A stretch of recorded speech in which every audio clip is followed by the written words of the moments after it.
آج کی ویڈیو میں ہم بات کریں گے جینڈر ایکولیٹی پاپولر سلوگن 2021 کے ایسے کے پیپر میں یہ سوال پوچھا گیا تھا۔ اس پہ بات کرنے سے پہلے میں ایک بات واضح کرنا چاہتا ہوں کہ جیسے آپ کو شاید پتہ ہوگا کہ ایسے کے پیپر کے جتنے بھی سوالات ہوتے ہیں ان کی خاصیت یہ ہوتی ہے کہ ہر بندہ سوال کو اپنے ہی نظریے سے سالو کرتا ہے، اس پہ لکھتا ہے۔ تو اس وجہ سے یہاں پر جو کچھ میں شیئر کروں گا، اس پہ جو کچھ بولوں گا، تو وہ جو میرے ذہن میں اس کے حوالے سے جو باتیں آتی ہے اسی حساب سے بتاؤں گا۔ تو ضروری نہیں ہے کہ آپ اس کے ساتھ متفق ہو یا یہ کوئی اتنا پرفیکٹ ہو، لیکن جو بھی ہے میں اس کو آپ کے ساتھ شیئر کر رہا ہوں۔ تو چلیے شروع کرتے ہیں۔ جیسے کہ آپ کو پتہ ہے دوستوں کہ پچھلے 3 دہائیوں میں جینڈر ایکولیٹی کو سب سے زیادہ توجہ ملی ہے۔ آج کل یہ کسی بھی معاشرے کے بنیادی مسائل میں سے ایک مسئلہ سمجھا جاتا ہے۔ ہیومن رائٹس ایکٹیوسٹ اور فیمنسٹ اس کو وقت کی ضرورت سمجھتے ہیں۔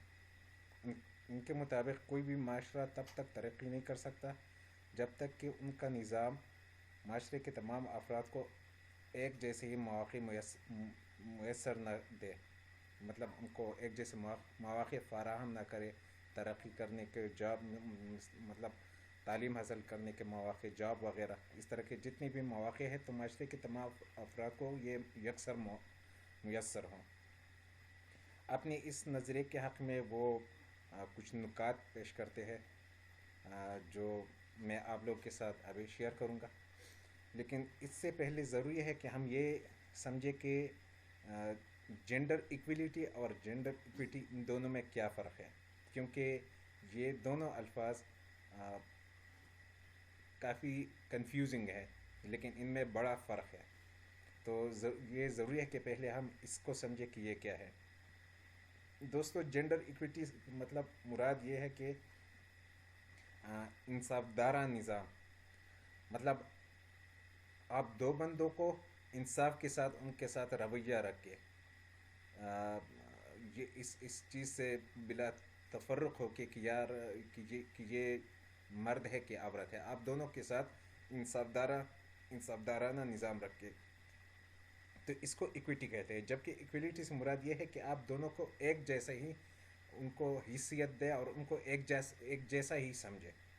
تو دونوں میں کافی فرق ہے۔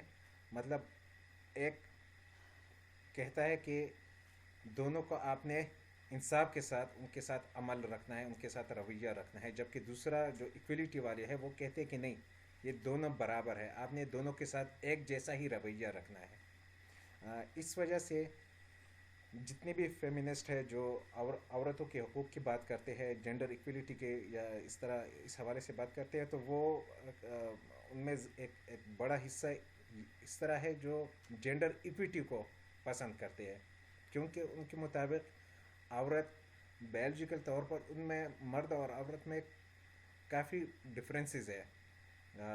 عورت کبھی بھی مرد کی جگہ نہیں لے سکتی، اور اس طرح مرد عورت کی۔ اس وجہ سے دونوں کے ساتھ ایکویٹی سے ان کے درمیان ایکویٹی کو رکھا جائے، نہ کہ ایکویلٹی کو۔ یہ ایک ضروری بات تھی جو آپ لوگوں کو سمجھنا چاہیے۔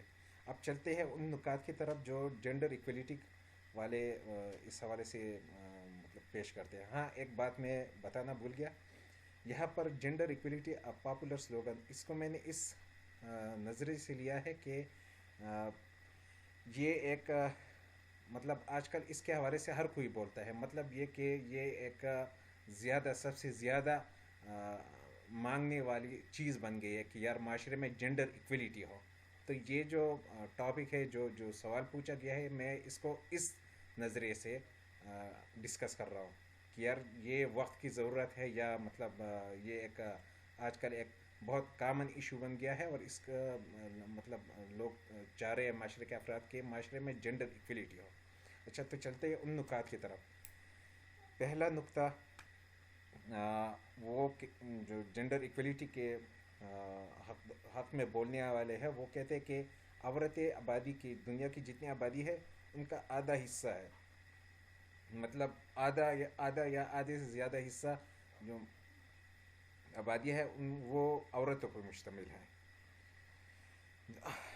اور اس حساب سے یونیسیف جو یونائٹڈ نیشن کا ایک ادارہ ہے ان کے مطابق ہر 4 لڑکیوں میں سے ایک لڑکی جو 15 سے 19 سال کی عمر ہے اس میں سے چار میں سے ہر ہر 4 لڑکیوں میں سے ایک لڑکی کو نہ تو تعلیم کے حصول کا موقع میسر ہے اور نہ ہی وہ کوئی کام کر سکتی ہے. جبکہ اس کے برعکس یہ تناسب اگر لڑکوں میں دیکھا جائے تو لڑکوں میں ہر 10 لڑکوں میں سے ایک لڑکا اس طرح کے مسئلے کا سامنا کر رہا ہے. مطلب اگر 4 لڑکیاں ہو تو ہر 4 لڑکیوں میں ایک لڑکی اس طرح ہے کہ وہ نہ تو تعلیم کے اصول میں مشغول ہے نہ وہ کوئی جاب کر رہی ہے کوئی کمائی کر رہی ہے. جبکہ لڑکوں میں 10 میں سے 1. تو مطلب یہ کافی بڑا تناسب ہے, کافی زیادہ فرق ہے. یہ بات ہو رہی ہے یونیسیف کے ان کی رپورٹ کے مطابق. تو جینڈر ایکویلٹی والے کہہ رہے ہیں کہ ایسے حالات میں کوئی بھی معاشرہ کیسے ترقی کر سکتا ہے سیاسی سماجی اور معاشی اعتبار سے کہ جہاں پر مطلب اتنا بڑا ڈفرینس ہو کہ جینڈر بائسنس کی بنیاد پہ لڑکے تو زیادہ تعداد میں تعلیم حاصل کر رہے ہیں, زیادہ ان کے پاس مواقع ہے روزگار کے, جبکہ لڑکیوں کے پاس کم ہے. تو یہ ان کا ایک نقطہ ہے. دوسرا نقطہ ان کا یہ ہے کہ تعلیم کے اصول تک یکساں رسائی تبھی ممکن ہے کہ جب معاشرے میں جینڈر ایکویلٹی ہو, جو کہ میں پہلے ہی بتا چکا ہوں کہ ان کا جو پہلا نقطہ تھا وہ بھی اسی کے ارد گرد بات کر رہا تھا کہ یار جینڈر بائسنس کی وجہ سے تعلیم تک رسائی ممکن نہیں ہے زیادہ تر لڑکیوں کی. یونیسیف کے رپورٹ کے مطابق وہ دوسری بات وہی کر رہے ہیں لیکن تھوڑے سے دوسرے الفاظ میں کہ یار تعلیم کی رسائی تک یکساں رسائی تبھی ممکن ہے کہ جب معاشرے میں جینڈر ایکویلٹی ہو, سب کو ایک جیسا ہی سمجھا جائے. یہ نہ ہو کہ یہ مرد ہے یہ عورت ہے یہ لڑکا ہے لڑکی ہے, لڑکے کی تعلیم کو فوقیت دی جائے اور لڑکی کی تعلیم کو فوقیت نہ دی جائے. تو یہ دوسرا نقطہ ہے. تیسرا نقطہ وہ کہہ رہے کہ انسان کوئی بھی انسان اپنا اصلی ہنر اپنا اصلی جو ٹیلنٹ ہوتا ہے وہ تبھی سامنے لاتا ہے جب وہ کی اس طرح مکس سے ماحول میں مطلب موجود ہو. مکس ماحول سے یہاں مراد کو انوائرمنٹ کہ جہاں پر مرد اور عورت ایک جیسے کام کر رہے ہو. تو اس کی بنیادی وجہ یہ ہے کہ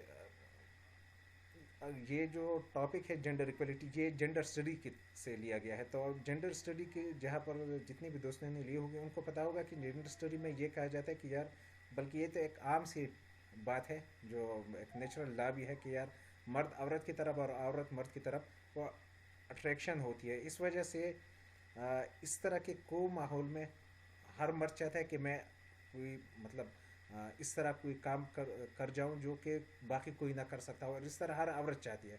تو جینڈر ایکویلٹی کے حق میں بولنے والے کہتے ہیں کہ انوائرمنٹ میں ہر بندہ ہر فرد اپنے اندر چھپا ہوا ٹیلنٹ سامنے لانے میں کوشش کرتا ہے اور بہت سارے لوگ اس میں کامیاب ہو جاتے ہیں. تو کہہ رہے کہ یہ اس طرح کا جو ماحول ہے یہ کسی بھی معاشرے کی ترقی کے لیے بہت زیادہ ناگزیر ہے, کیونکہ اس سے وہ اصلی ٹیلنٹ سامنے آتا ہے اور معاشرہ ترقی کر پاتا ہے. اسی طرح ان کا چوتھا جو نقطہ ہے وہ یہ ہے کہ معاشی ترقی تبھی ممکن ہے جب معاشرے کا ہر فرد خود کفیل ہو, وہ خود کماتا ہو. اس طرح نہ ہو کہ 10 افراد کی وہ فیملی ہے تو اس میں سے ایک بندہ کما رہا ہے اور باقی 9 جو بندے ہیں وہ اسی کی کمائی پہ گزارا کر رہے ہیں. نہیں, ہر بندہ کما رہا ہو. تو ہر بندہ معاشرے کا ہر بندہ تبھی کمائی کر سکتا ہے کہ جب ان کے درمیان بائسنس نہ رکھا جائے کہ نہیں یہ عورت ہے یا یہ لڑکی ہے یہ گھر سے باہر نہیں جائے گی کمائی نہیں کرے گی.